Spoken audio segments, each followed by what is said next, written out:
Reported sloganeering against PM Modi and Union Home Minister Amit Shah in JNU campus. Congress leader Udit Raj says that this is the way of expressing resentment. There is outrage in the JNU about the Umar Khalid and Sharjeel Imam case, and they are being treated like this because just they are Muslims. अब यह स्पष्ट हो चुका है कि जो नारे प्रधानमंत्री नरेंद्र मोदी जी और गृह मंत्री अमित शाह जी को मारने के लिए लगाए गए कि मोदी अमित शाह तेरी कब्र खुदेगी जेएनयू की धरती पर, यह सहयोग नहीं, यह सोचा समझा राजनीतिक प्रयोग और उद्योग है और कांग्रेस द्वारा प्रायोजित है। क्योंकि उदित राज कहते हैं कि ये नारे जो है ये बिल्कुल सही है, ये फ्रीडम ऑफ स्पीच है। और याद होगा कि कांग्रेस के भी रैली में इसी प्रकार के नारे लगे थे कि मोदी जी की कब्र खोदनी है। तो इसका मतलब इसका स्रोत कांग्रेस और लेफ्ट के नेता है। जब से सुप्रीम कोर्ट का ये उमर खालिद और शर्जील इमाम पर फैसला आया है, तब से पृथ्वीराज चव्हाण, बृंदा करात, उदित राज, हुसैन दलवाई, इन सभी लोगों ने उमर को मासूम बताया है। मतलब साफ है, जो लोग अपने आप को तथाकथित रूप से संविधान के रक्षक बताते हैं, दरअसल ये संविधान विरोधी है।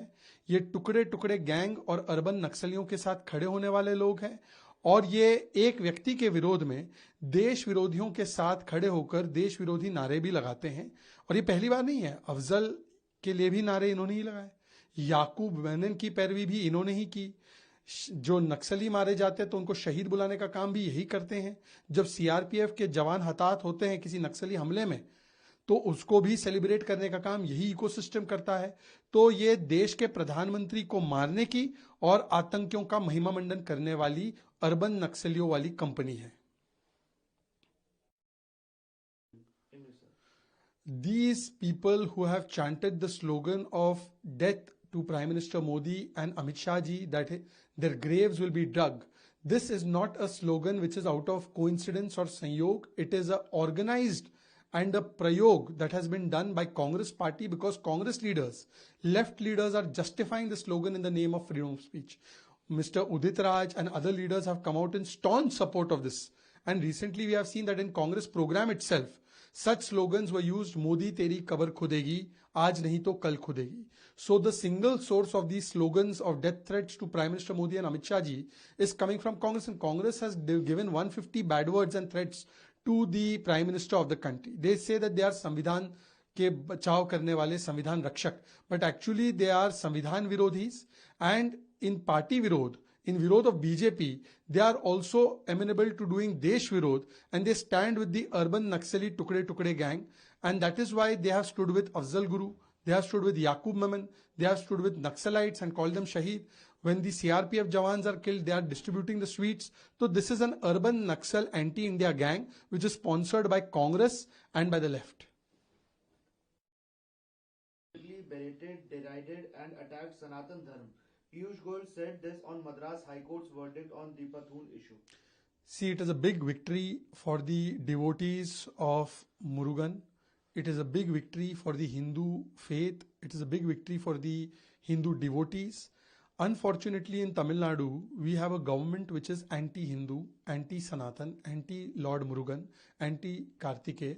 And therefore, when the High Court had given the permission, the single judge had given permission under the constitution to the Hindus to light the Kartikeya Deepam at the hill, which is being done for many years, then they were prevented, the Hindus were prevented, they were assaulted, lathi charge was done.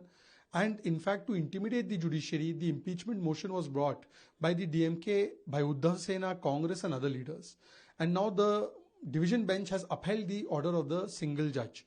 So it means that this is a karara jawab, it is a thappad, it is a slap on the face of the anti-Hindu and anti-constitution India alliance. Their entire alliance is based on elimination of Hindus, elimination of Sanatan, calling Sanatan dengue and disease. And unfortunately, even Uddhav Thackeray has supported this motion. Today, Uddhav Thackeray, if he has any kind of remorse, he should apologize for supporting such kind of impeachment motion, such kind of anti-Hindu motion. देखिए, आज बहुत बड़ी जीत हिंदू समुदाय की, मुरुगन के भक्तों की, कार्तिक भगवान के भक्तों की हुई है। तमिलनाडु में एक ऐसी सरकार है जो केवल तुष्टीकरण की राजनीति में एक आंख वाली सेकुलरिज्म फॉलो करती है।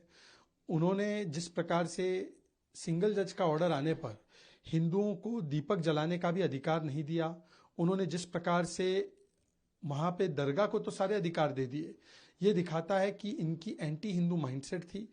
ये हमेशा से सनातन को एलिमिनेट करने की और गाली भी देने की बात करते हैं डीएमके वाले। अब जब ये डबल बेंच का ऑर्डर आया है, डिवीजन बेंच का ऑर्डर आया है, तो जो संविधान विरोधी है, जो ये संविधान के खिलाफ इंपीचमेंट मोशन लेकर आए थे, जज के खिलाफ इंपीचमेंट मोशन लेकर आए थे, इस पूरी गैंग पर और हिंदू विरोधी गैंग पर यह बहुत बड़ा हमला तमाचा है कोर्ट का। और दुख की बात है कि उद्धव ठाकरे जी भी इस मोशन को सपोर्ट कर रहे थे। आज कम से कम उद्धव ठाकरे जी, जो अपने आप को हिंदुत्व का बहुत बड़ा शेर कहते हैं, इनको माफी मांगनी चाहिए और इस इंपीचमेंट मोशन से बाहर आना चाहिए। मामले में सोनिया गांधी ने वोटर लिस्ट में नाम जोड़ने के मामले में अपना जवाब दाखिल करने के लिए थोड़ा समय मांगा है। देखिए, चाहे जितना समय लेना है ले ले, पर फैक्ट तो ये है कि असली वोट चोरी की जननी अगर कोई है तो वो कांग्रेस है। और कांग्रेस ने तो हमेशा विदेशियों का महिमा मंडन किया है, विदेशियों को अपना अध्यक्ष बनाना, विदेशियों को बिना नागरिक बने ही वोटर का अधिकार दे देना। और ये बात हम नहीं कह रहे, अब तो राउज एवेन्यू कोर्ट ने नोटिस इसलिए भेजा है क्योंकि 68 में सोनिया जी आई शादी करके, ठीक है, 83 तक उन्होंने नागरिकता नहीं ली, पता नहीं क्यों, पर 80 में ही वो वोटर बन गई। मतलब बाहरी घुसपैठी को नागरिक के अधिकार देने का काम कांग्रेस लंबे समय से कर रही है। और कांग्रेस का वोट चोरी हमने देखा है, 75 में इंदिरा जी कन्विक्ट हुई इलेक्टोरल चोरी में।